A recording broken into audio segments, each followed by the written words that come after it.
we doing? This is Case from Q101, and this is a case for normally a show in which I have coerced management and letting me talk to my favorite bands, but we are doing something different today. We are sitting on a Zoom call, and I am here with Tom Beaujour and Richard Bienstock, the articles of Lollapalooza, the uncensored story of alternative rock's wildest festival. This book is out March 25th. I have read it. I encourage everybody to read it. Gentlemen, thank you so much for taking the time. Richard, we'll start with you and then go to Tom. How are you guys doing today?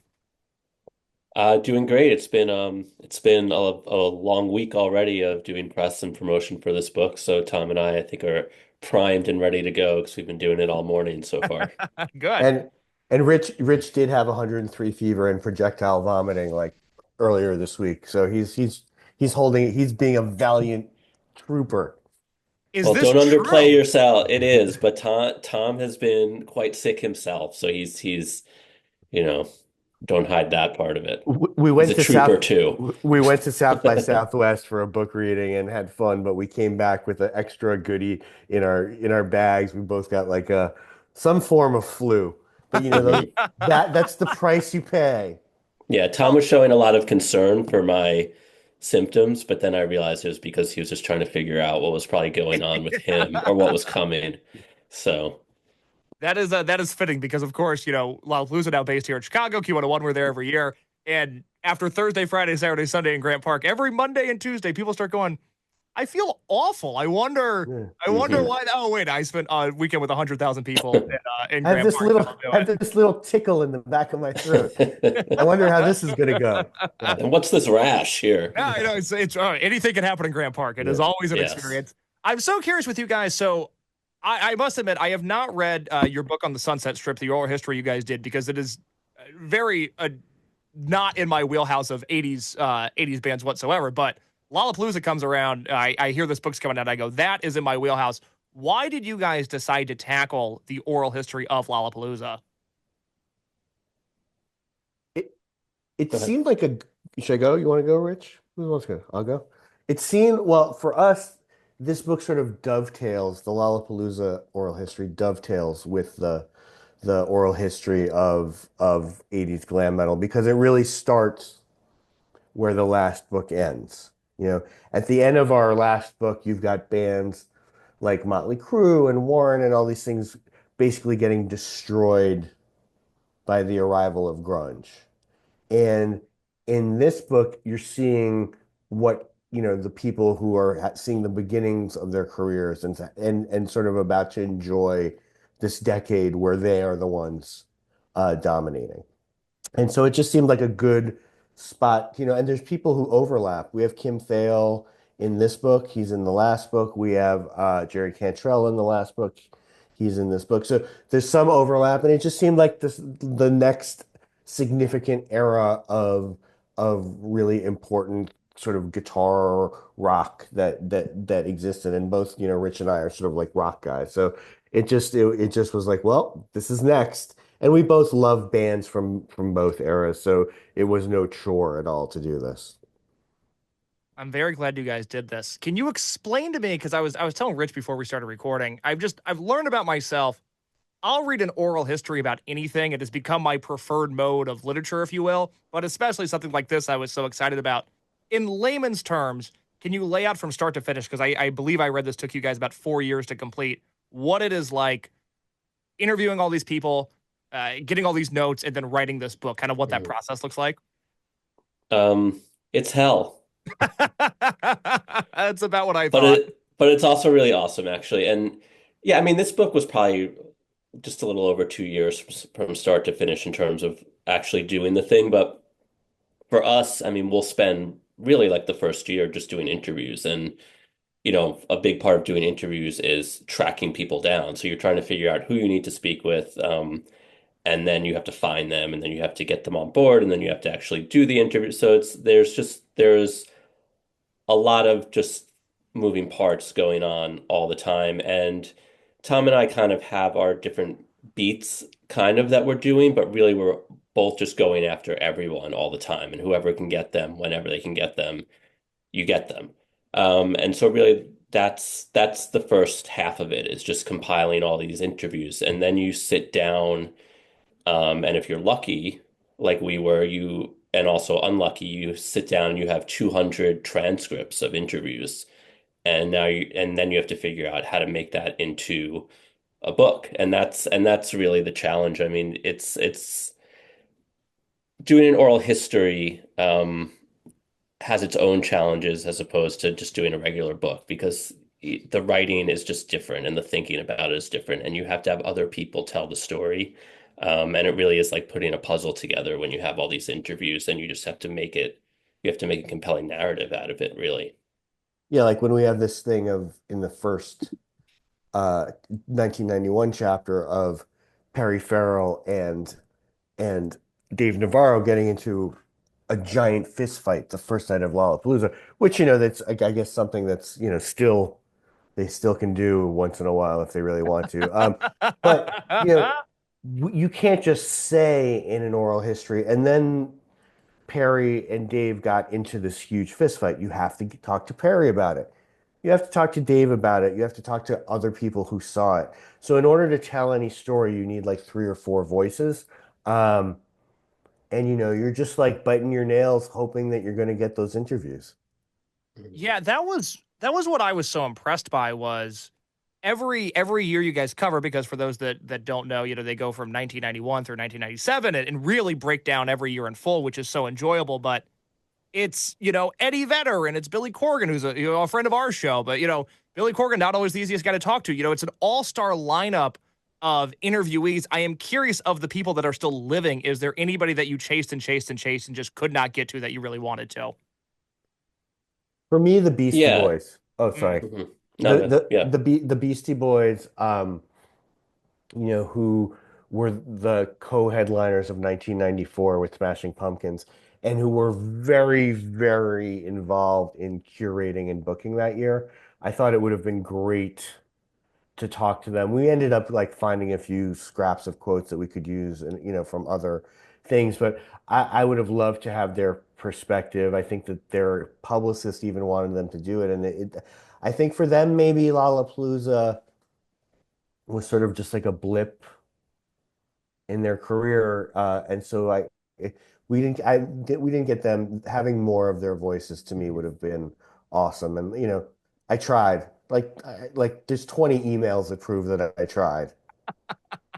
Yeah. And I think there you go in, there's always a few people that you're probably not going to get. And then and sometimes you don't really know that it would be that significant anyway. Like we didn't talk to Trent Reznor, but we spoke pretty extensively to Richard Patrick from Filter, who was also in Nine Inch Nails at that time.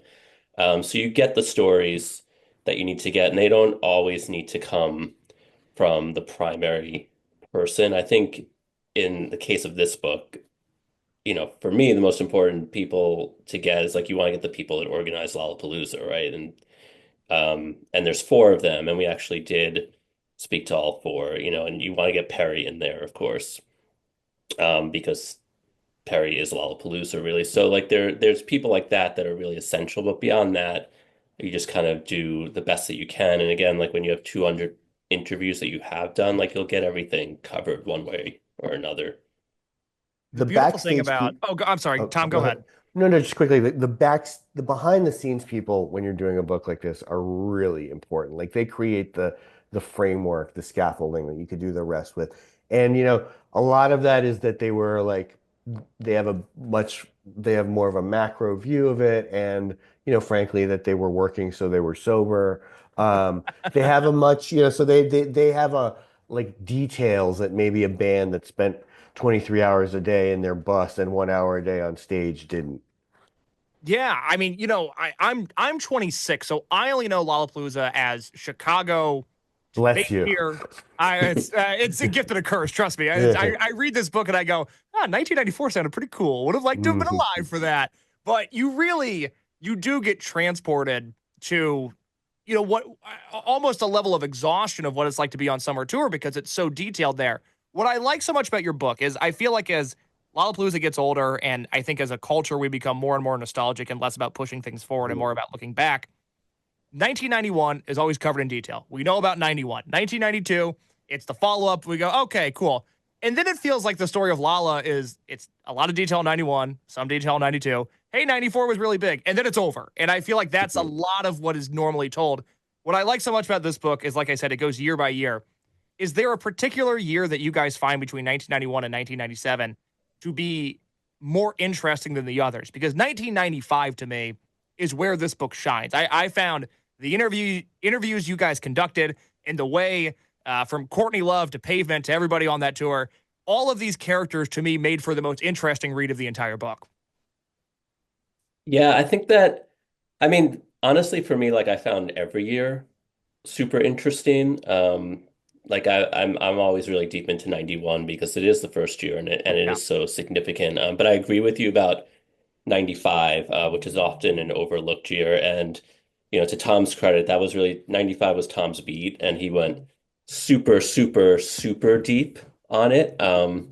So deep that I worried he wouldn't come out of I it. think I worked But on it. I think I worked. There's a period of about 5 months where I think I was completely stuck in it and convinced that I would never be able to finish it and mhm. that the book was doomed.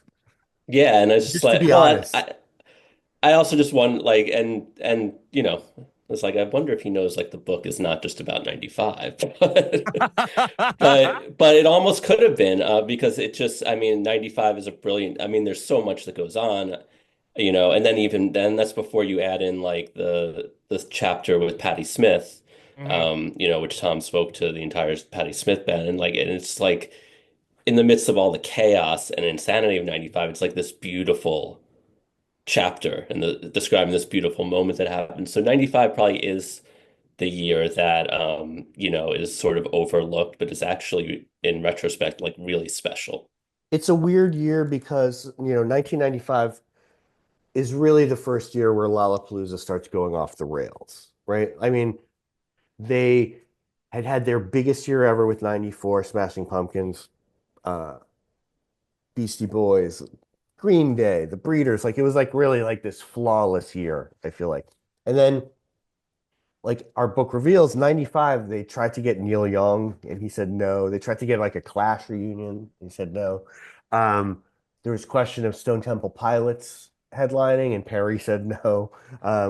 And so you end up with this very alternative year. You've got Sonic Youth headlining, you've got Hole, but then you've got like Jesus Lizard and you've got Pavement, and it's really much more left of center than the other years, and it doesn't do well because they're not bands that are on the radio, but it really highlights sort of this weird tension that existed in the 90s of everybody was really concerned about being cool still and indie and not selling out. And you've got all of these really cool bands on Lollapalooza, and honestly, it's not what the kids want to see.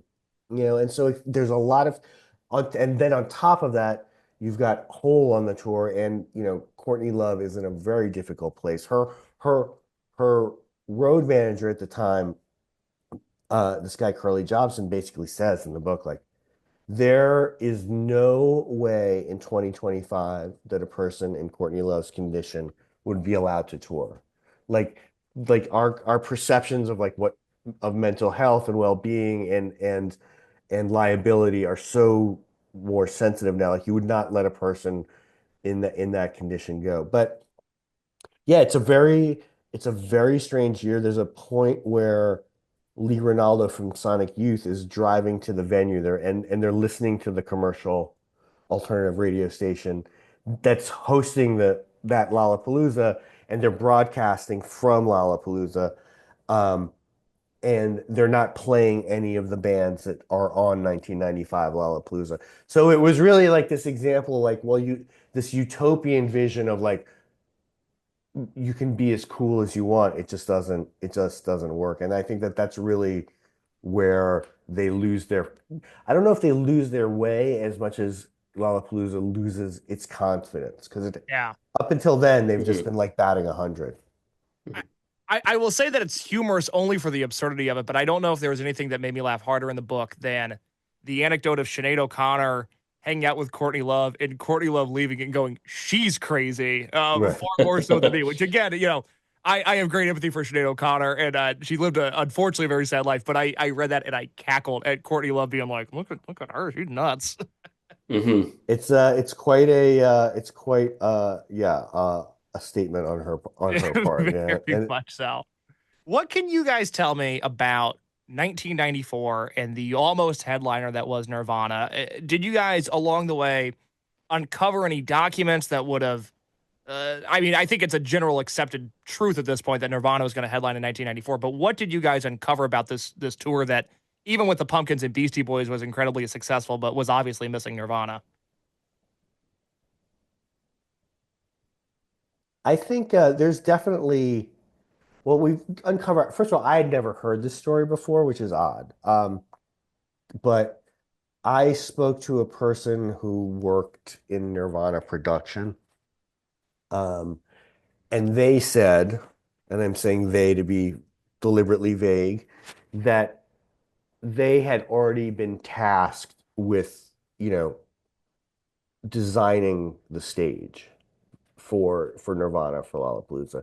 And we talked to this other guy who was an intern at the booking at Triad, which did the booking then, or William Morris, and he remembers seeing a fax on the pasted to the wall, which had Nirvana um, as the headliner. So it was really, really, really close to happening. What's interesting is that I forget who says it in the book, but they basically are, in hindsight, everybody is relieved, I think, not that Nirvana didn't do it. I mean, obviously the reason they didn't do it is very sad, but like that logistically having Nirvana on Lollapalooza would have just created such a nightmare because of the gravitational pull and the number of kids that they don't, in retrospect, think that they would have been able to probably handle it and keep Lollapalooza the way it was. So Yeah, it yeah, yeah. might have been a mixed blessing. But by all accounts, I mean, it was totally going to happen. And for quite a while, I think Nirvana by April knows that it's not going to before they even say that it isn't. But like it was really close. And um, I don't know. Maybe it wouldn't have been better to have that huge of an entity sucking all of the oxygen out of the room, so to speak.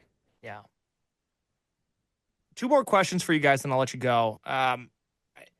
I'm somebody who's personally not a big Nine Inch Nails fan. It's always one of those things where I'm like, in theory, I like this, but it never totally lands with me. But I found the way that Nine Inch Nails was spoken about in this book to be really interesting because they are not what they would become in 1991 when they're on the tour. Do you think there is a band that benefited more from one single long summer Lollapalooza tour than Nine Inch Nails? It feels like they started that tour in one Hmm. spot, ended in another, and then took off, skyrocketed from there. I think that that is a valid observation. I think that the way that they handled that tour really did kind of set them up for success. I mean, they were starting to have success anyway. Head Like a Hole was starting to get played on MTV at that point, which is talked about in the book. But the type of show that they were putting on was really what made their name for them. And if they were just doing that show to their fans in a dark club, to small venue, what have you, it probably would have not gotten the attention that it got when they're out on these big stages in the daytime, coming out, covered in cornstarch and whatever, and throwing beers at each other and beating the shit out of each other on stage and doing all these things and smashing instruments and having other guys come up, smash instruments and, stage dive. And like it really created a spectacle every night. And it really was a thing that people were talking about, in addition to the music. But honestly, like, I mean, I was there at the time and I remember like people were often talking more about the show than the music itself, which is not a knock on the music, but the show was so overwhelming. I mean, it's not even that different than a few years later, the show that Green Day played at Woodstock 94, which I was at as well. And Green Day were getting pretty big at that point too, but when they had the big mud fight on stage and like that was like a star-making moment for them. And I think Lollapalooza 1991 was a similar thing for Nine Inch Nails because just in terms of performance, like that was the can't miss set the same way in 92 was Pearl Jam. Like there was just something that you knew you had to see that year. And by far it was Nine Inch Nails. And they really grabbed that moment and shook it for everything that they could and it worked for them. I think that if there's any two, Rich, I don't know if you agree. It seems also that Rage Against the Machine was like this band that, yeah, I like to say this thing like on any given night, there's some band playing that's the best band in the world, you know. And it, from all accounts, like Rage, and that was probably true of Nine Inch Nails on some of those 91 tours, but everyone who saw Rage Against the Machine in 93 and even 92 on the side stage, it's just like at that moment, that band was just like the most devastatingly good live band. Hmm. And again, they came out of that, with incredible momentum. Yeah. Yeah. I mean, I saw them on 90, the 93 tour. They were the first band on. And I didn't even know what Rage Against the Machine looked like in 93 because they didn't really have videos out. You didn't see them on MTV. And like, I just remember going to Lollapalooza in New Jersey and like there just being this huge dust cloud because kids were just going crazy. And it's like 3 in the afternoon and it's just Rage Against the Machine on stage. And like, people were just losing their minds. And they're really, Lollapalooza provided a surprisingly like high amount of those moments in the 90s. Yeah, yeah, well said. Absolutely. Well, my final question before you guys go. I think in every oral history, as a reader, there's always one person that steals the show. I think about Meet Me in the Bathroom, and everybody is raving about Kim from the Yeah Yeah Yeahs and how, her quotes come across great. I think about Tony Redman's Straight Edge book, and there's such a cast of characters in there. It's a really interesting read. I'm curious from your guys' perspective for Lollapalooza, the oral history, was there an MVP, somebody that every time you talk to, you were like, God, this person is utterly fascinating? Because for me, and I can go first here to give you guys a second to think about it, but Gibby from Mhm. the Butthole Surfers was not somebody that I was incredibly aware of, and the shotgun story that he tells about bringing the gun out on stage blew my mind. I found every one of his quotes to be absolutely fascinating, and I'm very, very glad you guys got to talk to him. Well, I'll start with Gibby because I did that interview and I'll say all of those stories actually came together beforehand because Tom thankfully wrangled the other buttholes, Paul and King Coffee.